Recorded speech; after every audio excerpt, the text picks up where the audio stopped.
ya se ha puesto color en las pestañas, hoy le gusta. Yo decía, siempre me encanta cuando la jornada de sábado podemos cerrarla nosotros con buenas noticias. Casi toda la semana las noticias son malas, preocupaciones, peleas, escándalos, ¿no? Y esta jornada va a ser así, va a ser una jornada extraordinaria. Ya lo había anunciado, le cuento yo a usted, doctor. Estoy con el doctor Mario Camargo. Ya lo hemos entrevistado varias veces aquí. Y ya yo estoy alegre desde ayer cuando supe que lo íbamos a tener nuevamente en estudio, porque estamos acompañando, ¿no? Y apoyando las actividades que están haciendo. Es una asociación, es una organización, doctor, Semana de la Epilepsia en Bolivia se llama en realidad, pero el trabajo es el año entero. ¿Qué organización es la que está trabajando en este tema de la epilepsia, doctor? Sí, la verdad que estamos muy contentos por estar pudiendo trabajar en lo que es la Semana de la Epilepsia en Bolivia. La epilepsia, los pacientes con epilepsia reciben el apoyo de diferentes organizaciones internacionales y nacionales. Dentro del apoyo de las organizaciones internacionales hay una que se llama ILAE, que es la lucha contra la epilepsia a nivel internacional, que es el que da el apoyo fundamentalmente a la parte científica médica, y hay otra organización que se llama IB, que es el buró, que es el que le da el apoyo a la parte paciente y familiar. Entonces, el buró es el que apoya a las organizaciones de familiares. Tenemos, como decía usted, el año pasado tuvimos la primera semana de la epilepsia y ahí ya se organizó la Asociación Boliviana, ALCE se llama, de lucha contra la epilepsia, Asociación de Lucha contra la Epilepsia, que está trabajando arduamente para tener algunos logros que son importantes para nuestros pacientes con epilepsia. Evidentemente hemos avanzado mucho, falta mucho por hacer. Estamos teniendo además el apoyo de las autoridades regionales y nacionales. La epilepsia, para quien nos está escuchando por primera vez, es como un cortocircuito en el cerebro. No es nada más que eso. Esto no es diabólico, esto no es contagioso. Es como tener presión alta o como tener diabetes. Lo único que es difícil de entender, en realidad el cerebro es difícil de entender. Entonces cuando hay un cortocircuito hay algún tipo de alteración, ya sea de la mirada, del habla, de la comprensión, del movimiento, y cuando eso se reitera varias veces es una de las epilepsias. Y vamos a insistir en el término epilepsias, porque hay diferente diagnóstico de epilepsia, diferente pronóstico de epilepsia y diferente tratamiento de epilepsia. Eso es interesante. Recuerdo muy bien que fue lo primero que me llamó la atención en la primera entrevista que le hicimos, porque yo pensaba que epilepsia era una sola, ¿no? Y usted nos dio una cátedra, esa vez me acuerdo, y nos explicó bien facilito que son muchas formas de epilepsia, y además nos ayudó con algunas señales a las que tenemos que prestarle atención para saber y tratarla a tiempo. Y algo que usted ha dicho, y usted usó esa vez una frase que me tengo que acordar ahorita, bella, que la usamos nosotros como título, no hay que tenerle miedo. No, el eslogan este año es conocer la epilepsia nos hace iguales, ¿verdad? ¿Cómo era el otro? La epilepsia se cura.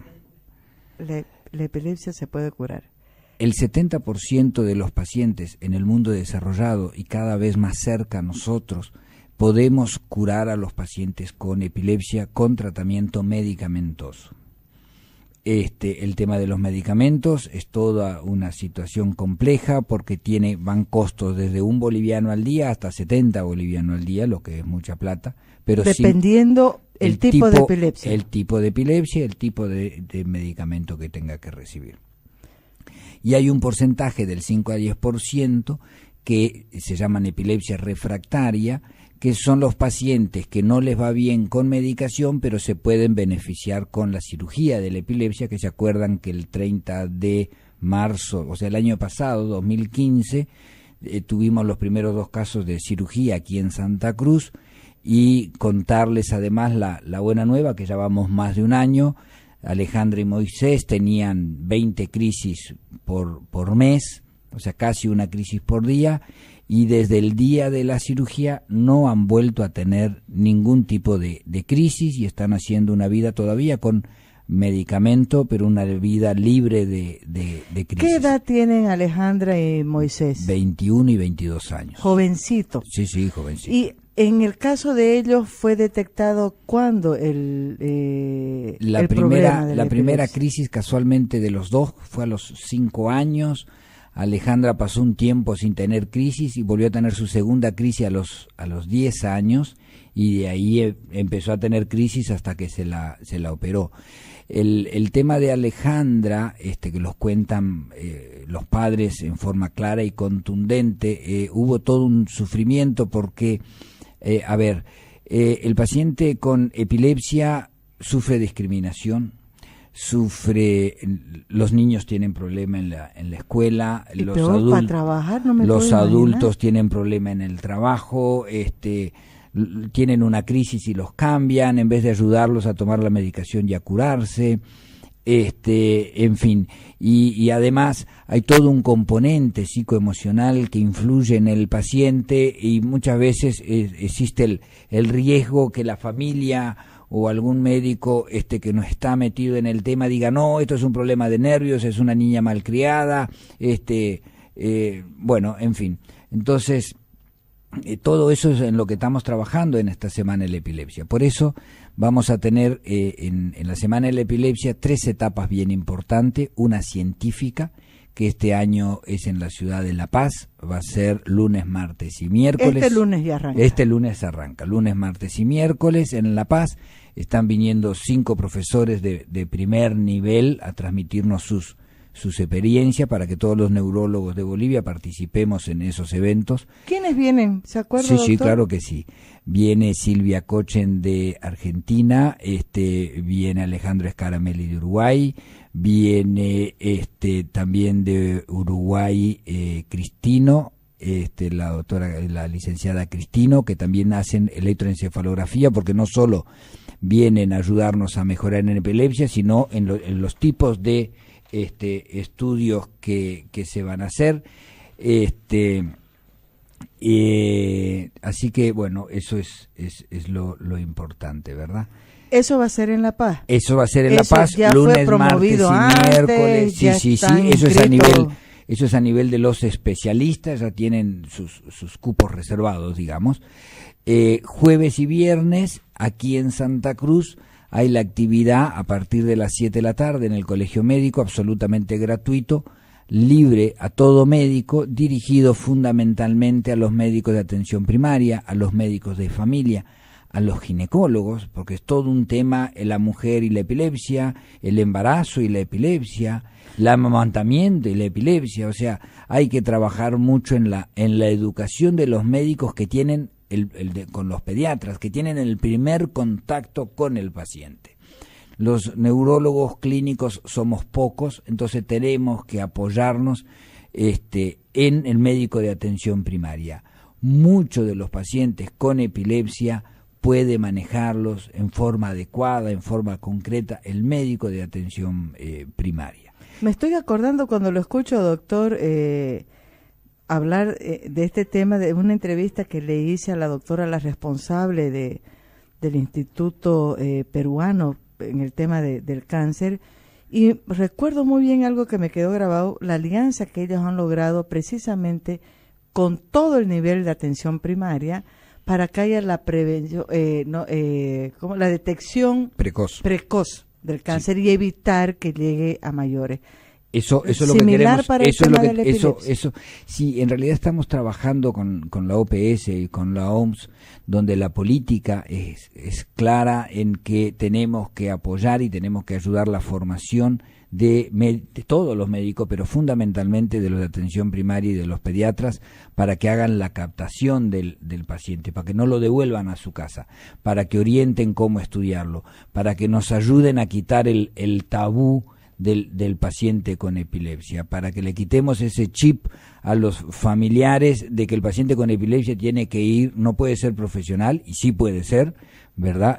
Ahí está el caso de Alejandra, que ya está avanzando en veterinaria, y muchísimos casos, muchísimos ejemplos, y no es alguien que va para el cuarto patio, como se decía antes, ¿de acuerdo? Creo que eran considerados locos, sí. qué sé yo, de terror. Sí, bueno, pero es que la ignorancia en todos los campos es nuestro peor enemigo. Entonces, por eso estamos trabajando en la educación jueves y viernes en el colegio médico a partir de las 19 Eso sí es horas. solamente para médicos, doctor. Eso es para médicos, y eso tenemos un apoyo importante del CEDES, que está ayudando a que participen sus médicos de atención primaria. Y el sábado, organizado por la Asociación de Familiares, que ya está teniendo una participación activa en esto, eso es lo Es bueno. nuevita la asociación, Eso, ¿no, y sí, nació el año pasado con la primera semana.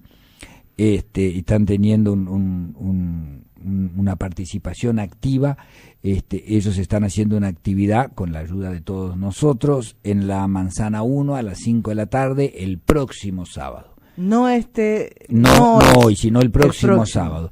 Y va a haber una marcha desde la 21 de Mayo y Cañoto hacia la Manzana 1, una marcha de globos, ¿verdad? Ellos le llaman la feria, bueno, en realidad es la segunda feria de educación a familiares, y hay que ir solidificando y ayudando a que esta asociación tenga su personería jurídica, tenga, yo pongo ejemplos, hay asociaciones muy fuertes, la de Chile en Sudamérica es la más fuerte de todas.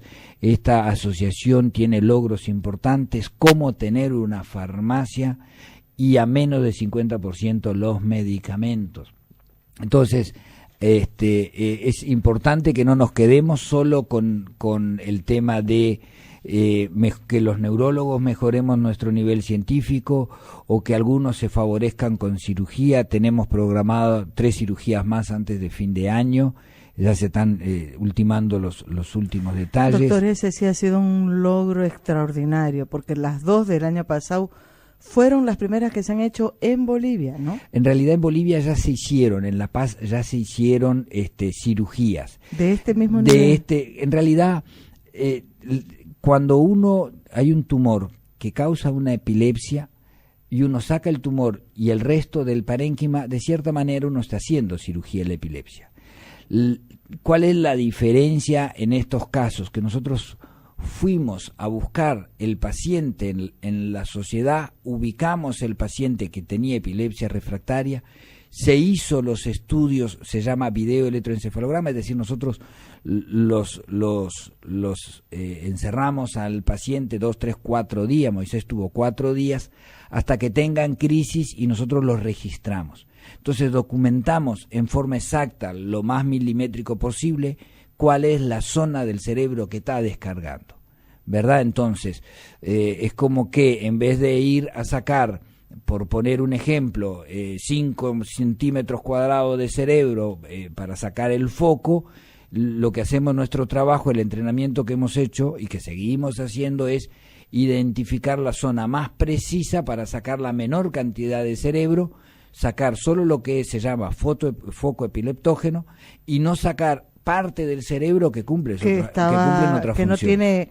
problema. Y además poder evaluar al paciente para garantizarnos de que las consecuencias va a ser, porque no deja de ser una cirugía, las consecuencias van a ser mejor que lo que estaba antes, y que va además a quedar sin déficit, sin alteración neurológica. Doctor Mario Camargo, usted dice que ya tienen 3 cirugías marcadas para lo que resta del año. Sí. ¿Cómo llegan esos pacientes a ser identificados y a ser, digo yo, privilegiados, más allá de que debe tener un costo que no debe ser menor, pero la gran ventaja de que van a poder someterse a una cirugía y resolver un problema de salud? En general ya nos han identificado el resto de los colegas como líder en esto de epilepsia. Entonces, cuando tienen pacientes complicados nos los derivan y nosotros empezamos los estudios. Y lo primero que hay que etiquetar es si es un paciente con epilepsia refractaria o no. ¿Qué quiere decir epilepsia refractaria? Que lo he escuchado decir varias epilepsia veces. Refractaria quiere decir que es un paciente que está bien diagnosticado, bien medicado en el tipo de medicamento y en la dosis de medicamento, y que igual sigue teniendo crisis. Eso es epilepsia refractaria. Con buen diagnóstico, con buen medicamento y buenas dosis, y pese a ello, ¿verdad?, sigue teniendo crisis, eso es epilepsia refractaria. Entonces, hay algunos que se puede identificar dónde está el foco y otros que no. A los que identificamos dónde está el foco, ahí es que se inicia todo un proceso con ayuda internacional, porque por suerte tenemos respaldo internacional que nos permite asegurar de que vamos a tener la tranquilidad que estamos haciendo bien las cosas. A tal punto que ahora en agosto en México hay el Congreso Latinoamericano de Epilepsia, y a Bolivia hay un fórum de cirugía de la epilepsia donde hay los 200 expertos del mundo de cirugía de la epilepsia, y a Bolivia nos han dado 30 minutos para presentar casos difíciles, que ya los tenemos 3 presentados, preparados, casos difíciles para que se discuta en todo el foro, y esas cosas se logran. En poquito tiempo, ¿no, doctor? Sí, ahora el 20 de agosto. Digo, y además hace Entonces, 2 años que sí, están... por eso hemos frenado lo de la cirugía, lo estamos llevando a los casos para que además que opinen nuestros amigos, que opinen el fórum en completo. Además, y ahí... porque es importante también para que la gente, me estoy imaginando el tema de las vacunas y todo el mundo se alborota, no todas las epilepsias tienen que llegar necesariamente a una cirugía. No, 70% se curan con medicación. Con medicación. 70% se curan con medicación. Un 25% son las que se llaman epilepsias refractarias.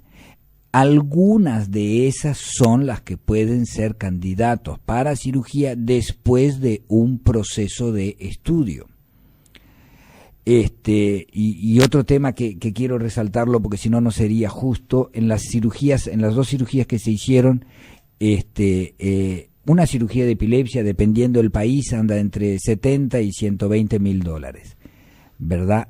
Las 2 cirugías que se hicieron fue casi sin costo, porque hemos tenido no solo el apoyo del equipo, además del anestesiólogo, el equipo de trabajo del neurocirujano, de los neurocirujanos que operan, vino el doctor Manuel Campos, que es un experto, un profesor de cirugía de la epilepsia de Chile, y además tuvimos el apoyo de la clínica Foglianini, que no cobró nada, incluso nos apoyó con medicamentos, con cosas propias que se usan en quirófano. Así que este año esperamos convencerlos a todos para hacer la segunda campaña. Que sigan apoyando. Que eso también después quisiera que toquemos, doctor, la necesidad, la urgencia. Usted dice que esta vez están con el apoyo del CEDES, los médicos del CEDES están yendo. Sí. La urgencia de lograr que a nivel nacional haya como política de Estado ya algo dirigido específicamente para este problema de salud. Pero antes de llegar a eso me gustaría, sé que mucha gente va a estar esperando escucharlo al doctor Mario dar algunas precisiones. Me recuerdo bien porque colegas periodistas el año pasado, después de que lo escucharon, nos mandaron, yo incluso les reenvié, ¿no?, algunas consultas para la gente, digamos, para qué cuidados o a qué tenemos que prestarle atención en nuestra casa para decir, creo que yo o un familiar o mi hijo tienen un problema que puede ser epilepsia y lo llevaré a un médico. Porque pueden algunos pacientes, algunos enfermos, pasar años sin que la familia se entere que tiene epilepsia, ¿o no? Sí, tenemos montones de pacientes que han estado de médico en médico y de psiquiatra en psiquiatra, y en realidad lo que tenían era epilepsia. El problema, ¿por qué? El problema es que volvemos a lo mismo, hablemos de las epilepsias, es decir, un parpadeo, ¿verdad?, en forma transitorio, una pérdida de conciencia, como que lo pones en off, se queda apagado un ratito, estamos hablando de 20 segundos, y hola, ¿qué pasó? Eso se llaman crisis de ausencia. El tema es que a nosotros, a todos, alguna vez nos pasó eso, pero el problema es cuando se empieza a repetir y se da 2, 3 veces al día, ¿verdad? O cuando se empieza a mover un brazo en forma involuntaria y uno no lo puede controlar y el brazo después se queda quieto y se vuelve a mover. En fin, son cambios, ya sea en el lenguaje, en lo que hablamos, en lo que pensamos, en lo que nos movemos, cortito, transitorio, que después se repiten. Eso así es como se detectan las crisis de epilepsia. Hay diferentes formas de saber realmente después si son epilepsia o no, eso es con los electroencefalogramas y con los videoelectroencefalogramas. Y otro comentario que quiero hacer es insistir qué debemos hacer si estamos frente a un paciente que en este momento, aquí en esta sala, tiene una crisis. Lo que tenemos que hacer es mantener la tranquilidad. Primer concepto, nadie se muere con una crisis. ¿Sí? Entonces no hay por qué salir corriendo. No hay para qué asustarse. No hay por qué salir corriendo, ni subirse al auto, ni caerse en el canal. Nos ha pasado de pacientes, de gente que se ha caído al canal porque venía alguien con convulsión en el taxi. No hay que salir corriendo, nadie se muere de una crisis. Las crisis son la gran mayoría transitorias, duran máximo 1 minuto, aunque parezca una eternidad, duran 60 segundos. Hay que ponerlo al paciente de lado, no hay que ponerle nada en la boca, ¿verdad? No hay que ponerle los dedos, por ejemplo, no hay que algo ponerle que quiero nada, que lo repita, nada, doctor, nada. porque la vez pasada lo dijo y creo que es importante que lo repita, no todas las Nadie gente... se traga la lengua, la gente Lo le tiene primero miedo que que se se le ahogue con pone, nada. ¿no? Es un paño en la boca. No hay que ponerle nada. ¿Por qué? Porque no se traga la lengua, porque si se la muerde, se la mordió. No vamos a poder, ni nosotros que somos médicos hacemos nada cuando el paciente está durante la crisis. ¿Qué es lo que sí hacemos? No hacemos nada con su boca, perdón. ¿Qué es lo que sí hacemos?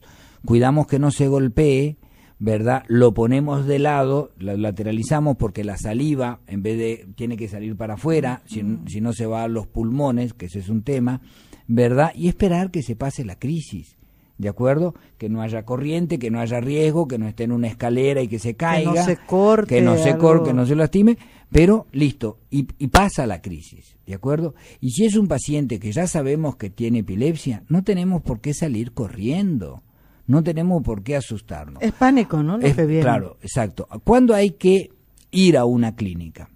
Cuando es la primera vez, hay que ir a una clínica. Cuando la primera o segunda vez, hay que ir a una clínica. Cuando se repite, cuando tiene una vez, le pasa, se repite otra, o cuando, raro, pero sucede, cuando se hace una crisis muy larga, que en general esos son pacientes conocidos, que hacen una crisis muy larga. Entonces ahí sí hay que llevarlo a una clínica, a un hospital, a un lugar donde pueda recibir los primeros auxilios. Y eso es más de 1 minuto. Señorita Ana Razola, usted no se olvide que tiene un micrófono ahí. Eso es más de 1 minuto. Entonces, esas son las situaciones en las que hay que llevarlo rápido, pero tampoco tiene que ir corriendo.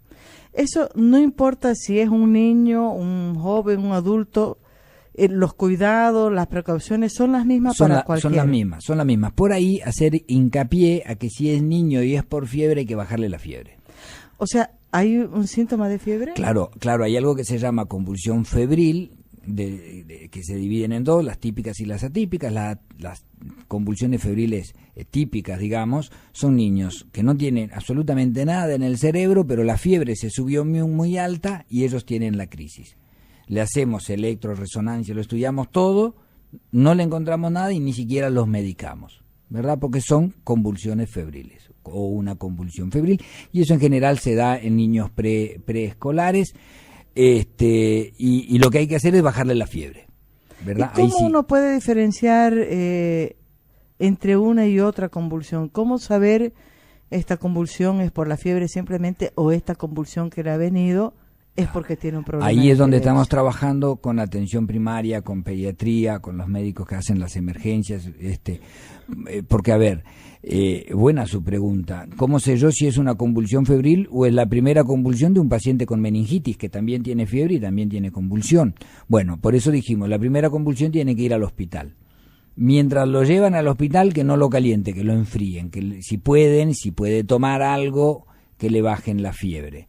Porque sea cual sea la convulsión, la fiebre lo va a empeorar al cerebro, ¿verdad? Y en el hospital, ahí se definirá qué estudios hay que hacer para tener la tranquilidad, que es una convulsión febril, que es absolutamente benigna, o si es la primera de otras convulsiones que van a venir con fiebre, o si en realidad lo que tiene el niño es una meningitis, por eso tiene fiebre y tiene convulsión.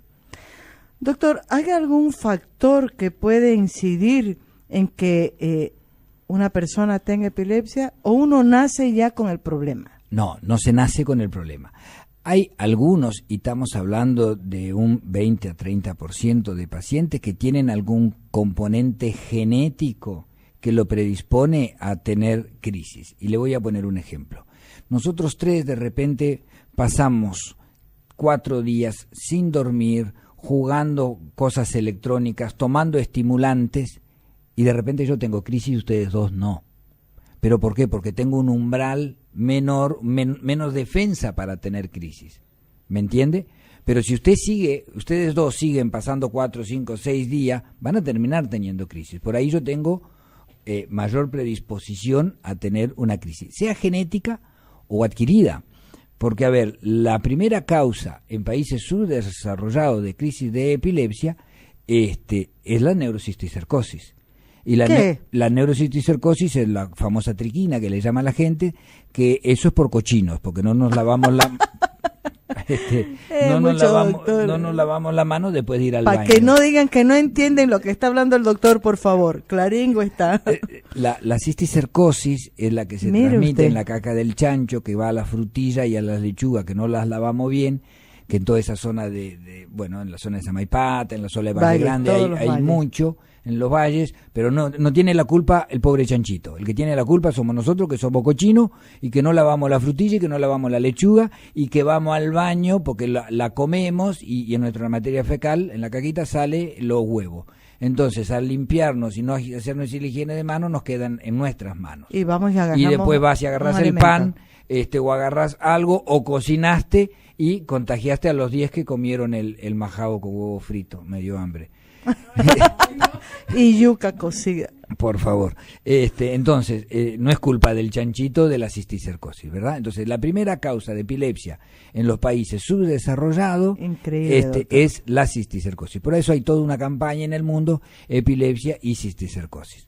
La Organización Mundial de la Salud tiene una de las campañas que dicen, porque al principio decían que la culpa era del chancho que andaba suelto en los pueblos y empezaron a encerrar a los chanchos. Entonces no estaba mal encerrar a los chanchos, pero no se resolvió el problema. Inventaron vacuna para los chanchos, tampoco se resolvió el problema. En Ecuador, en Atahualpa, es un pueblo, una ciudad que hicieron todo trabajos experimentales con la gente. Entonces ahí le pusieron, el chanchito no tiene la culpa, no lo encierre, lávese las manos, ¿verdad? Oiga, pero increíble cómo un factor, y eso vale porque varias veces he escuchado, es lo más barato y la más efectiva de las medidas para evitar muchas enfermedades. Sí. La higiene. Sí. ¿Hay llamada? ¿Qué? No sea cochino como yo la vez en las manos. Ahí lo tenés. Salir del baño, ahí está. Ahí está. Vamos a sacarle una foto a ese, ¿ya? Tal cual. Entonces, son cosas prevenibles. A ver, otra forma de prevenir tener epilepsia. Los pacientes que son diabéticos hipertensos tienen pequeños infartos cerebrales. Esos pequeños infartos cerebrales causan epilepsia. Entonces, la primera causa de pacientes mayores de 60 años es los infartos cerebrales pequeños, que es gente que anda hablando normal, caminando normalmente, ¿verdad? Pero esos infartos cerebrales que se ven en la resonancia causan, son la causa más frecuente en paciente adulto y en el paciente adulto mayor. Y es la segunda causa de demencia, además. Sí. Es la segunda causa Increíble. de demencia. En fin, entonces todas esas cosas son prevenibles. El tema del diabético controlarse, de medirse el perímetro abdominal, de controlarse la presión arterial, eso previene el infarto cerebral y previene la epilepsia secundaria al infarto cerebral.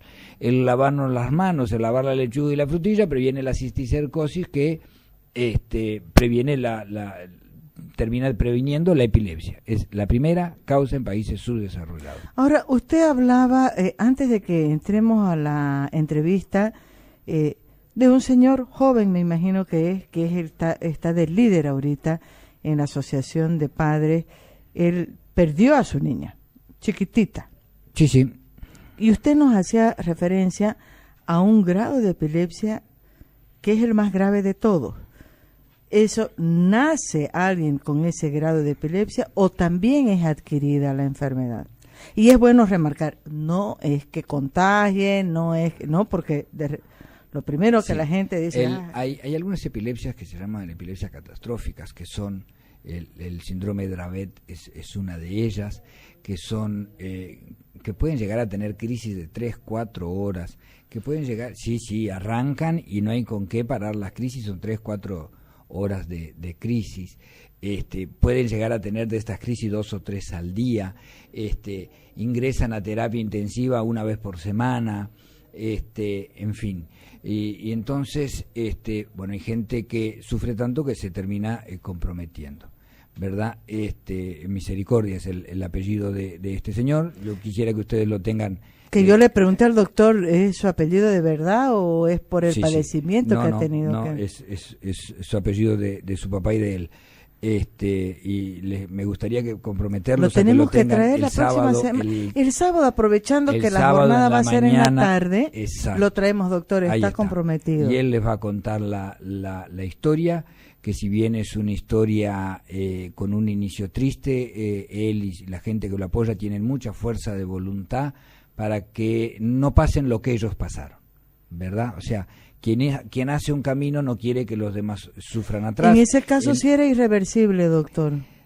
¿O tenía posibilidad? Bueno, siempre uno dice que tiene posibilidad, porque si se le hubiera hecho el diagnóstico antes, si hubieran habido, no se sabe, digamos, ¿no? Pero evidentemente el Dravet, hay epilepsias que son catastróficas, pero además hay que entender algo: la gente de epilepsia no muere por epilepsia.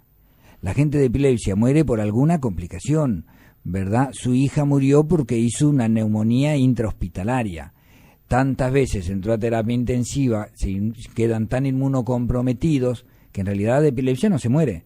Se muere porque hizo una infección en el pulmón por el tema de los tubos y de las máquinas que se le meten para que sobreviva, porque son pacientes que pueden estar en coma farmacológico, se llama 4 o 5, una semana, ¿verdad? Entonces eso les causa complicación infecciosa respiratoria y se mueren porque no se puede controlar la infección de terapia intensiva, que eso no es un problema de Santa Cruz, eso es un problema del mundo, eso es un problema de las terapias intensivas. O sea, por suerte en medicina tenemos muchas cosas artificiales que prolongan y que salvan las vidas, pero algunas tienen en todo el mundo algunas complicaciones que son las complicaciones de las infecciones intrahospitalarias. Doctor, le voy a hacer una pregunta, porque a ver, en un caso ya pasó, ¿no? Pero en un caso era niña, ella ha comenzado a presentar algunos síntomas que no se dieron cuenta, no pudieron detectarlo a tiempo.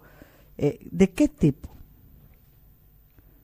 O sea, ¿qué tipo de síntomas presenta un paciente que tiene una epilepsia catastrófica? Hasta el nombre, ¿no? Dios santo, qué nombre. Claro, y son pacientes que tienen epilepsias muy marcadas. Muy, claro, no, son extremadamente marcadas, son con movimientos, son esas crisis. Porque cuando uno habla de epilepsia, uno se imagina a ese que se sacude y se muerde y da vuelta los ojos y espumea un poquito por la boca.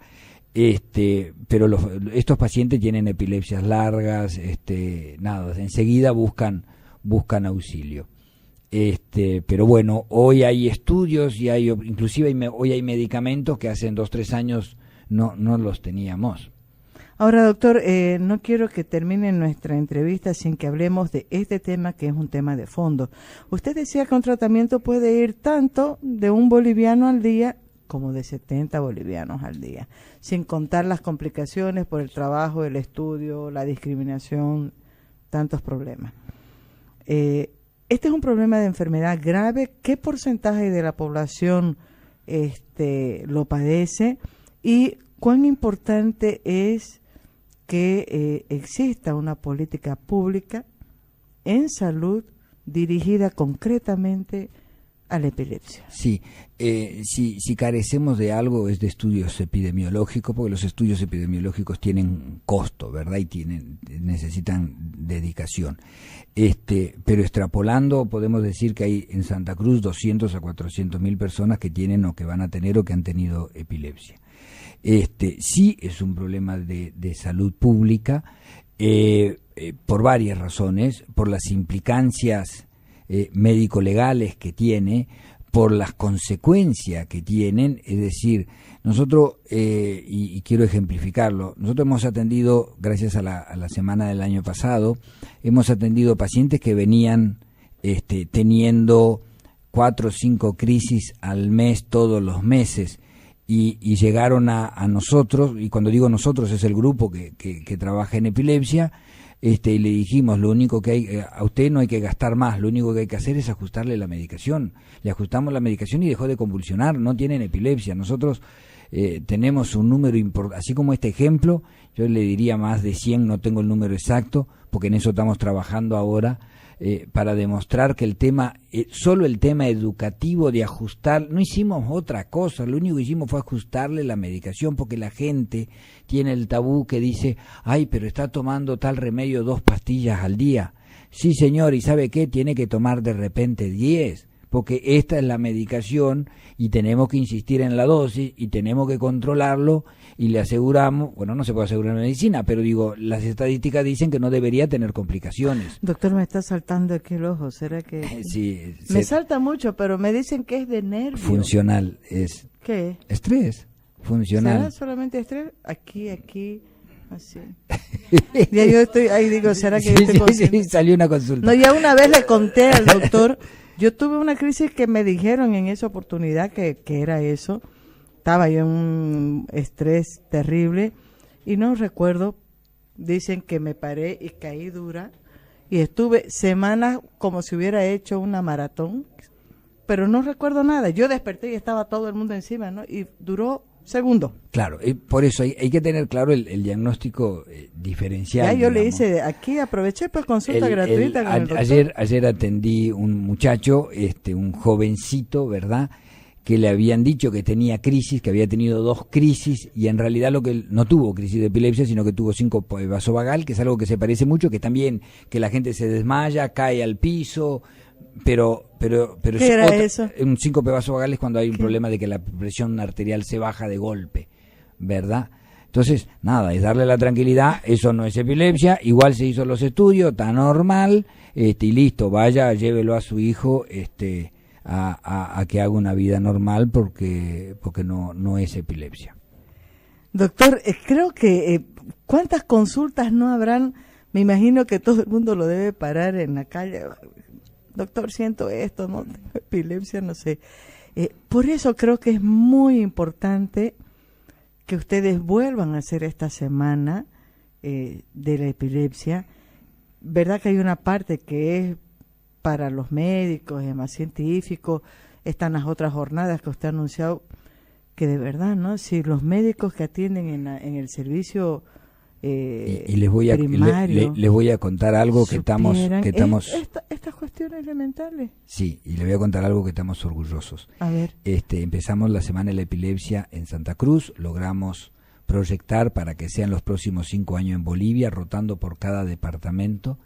Y el año que viene inauguramos la Semana de la Epilepsia de Paraguay.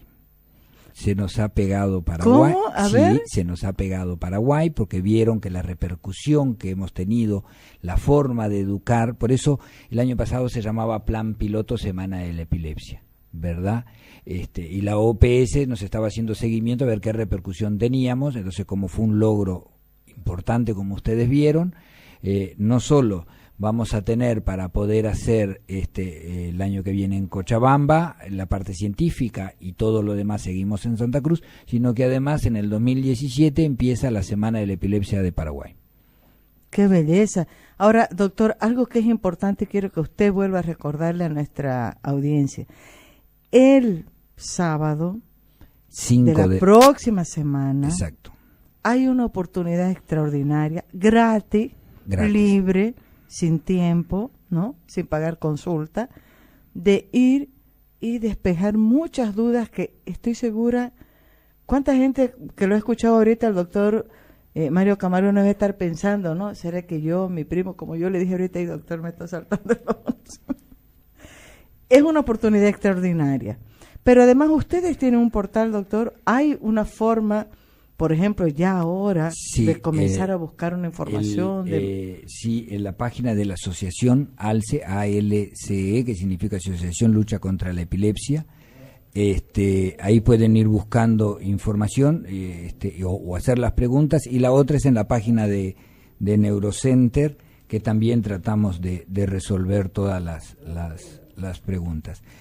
Y bueno, el sábado sí va a ser una linda oportunidad, pero además de sacar dudas, es importante movilizar a los familiares y a los que no tienen, que pueden tener algún día, para que vayamos trabajando en las autoridades la necesidad que ellos tienen una parte fundamental, y eso a veces a los expertos no nos escuchan mucho, pero a la población cuando hay sí. Presión de la pero sociedad cuando civil. es la sociedad civil la que presiona, entonces por eso estamos trabajando en los tres aspectos: en el aspecto científico, en el aspecto de atención primaria y en el aspecto de los familiares y de la sociedad. Y nadie que diga yo estoy libre de esto, porque ninguno de nosotros está libre de tener epilepsia o de tener algún tipo de epilepsia o de tener algún familiar con epilepsia, que no es horrible, simplemente saber que se cura, que hoy no tiene que ir al cuarto patio, que hoy se cura, que se toma medicación, que hay todo para hacer en Bolivia, porque la gente cada vez menos, por suerte, porque antes éramos los primeros en decir no tenemos esto, váyase al extranjero. Exacto. Nada, hoy ya tenemos, por ahí faltan algunas cosas menores, pero tenemos los contactos para que puedan hacerlo directamente, inclusive los estudios genéticos que lo mandábamos, habíamos hecho un convenio con Clínica Mayo de Estados Unidos, sí. Inclusive los estudios genéticos hoy se están haciendo en Bolivia, acá? Sí. Así que bueno, digo, hay mucho por trabajar en el ambiente científico de especialista, en el tema de atención primaria, que es fundamental el apoyo del médico que tiene el primer contacto, y el tema de la familia, de la asociación y de la presión o del apoyo a las autoridades para que nos den más herramientas de trabajo. Con una cuestión que es en la que hay que machacar. Siempre aducen de que no hay presupuesto, de que cuesta hacer un estudio, de que los medicamentos al final resulta más barato, ¿no? La experiencia del Perú lo ha demostrado con el tema del cáncer. Resulta más barato tener un presupuesto importante para encarar una enfermedad, en este caso la epilepsia, que después acarrear con el costo, que es mucho mayor cuando se complica la enfermedad o aumenta el número de pacientes graves. Sí, Perú y Chile son ejemplo en Latinoamérica de lo que han hecho los gobiernos con los pacientes con epilepsia. Y todo esto que estamos hablando. Si alguien que entra a internet y ponga epilepsia Juanito, hay un video, ¿verdad?, que explica en dibujito qué es la epilepsia, en fin, digo, está precioso. Es la historia de Juanito, hecha por los chilenos, que nos han dado la posibilidad, además, que nosotros también lo publiquemos como nuestro, digamos, para que la gente tenga otra versión más entendible que a veces el léxico de los médicos. Doctor Mario Camargo, le agradezco muchísimo por este tiempo. Hermosa la entrevista, Ane, ¿o no? Buenísima. ¿Ah? Hay muchos likes en la parte que hemos dado, los links que hacer en el caso de crisis, y hay mucha gente que le está dando like porque uno no sabe realmente claro, qué hacer. y compartir, ¿no?, las sí. dos direcciones que ha dado, sí, para que la gente se informe. Muchas gracias, doctor, nos ha permitido cerrar con una buena noticia. El sábado próximo está el compromiso hecho para que venga aquí el señor Franco, sí. Ya combinamos después la hora.